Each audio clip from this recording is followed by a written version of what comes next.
Informasi selanjutnya, saudara, sebanyak 28 nelayan asal Aceh yang ditangkap oleh otoritas negara Thailand saat mencuri ikan dibebaskan. Mereka bebas setelah dihukum 10 bulan penjara karena menangkap ikan di wilayah perairan Thailand.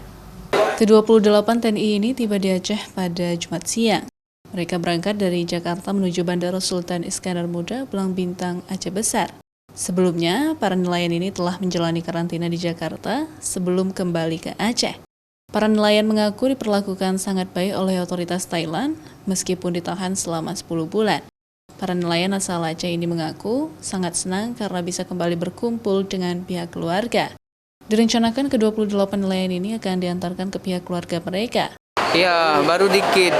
Pas kami labu buka, patroli datang, tangkal terus paginya. Berapa bulan di sana, Pak? 9 bulan 25 hari, itulah lebih kurang.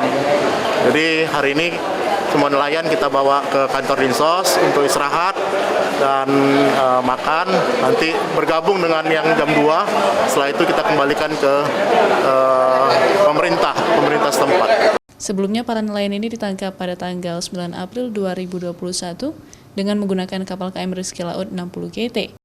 Dengan total 32 pekerja, namun 4 diantaranya dilepaskan lebih awal karena masih di bawah umur. Syahril, Kompas TV, Aceh Besar.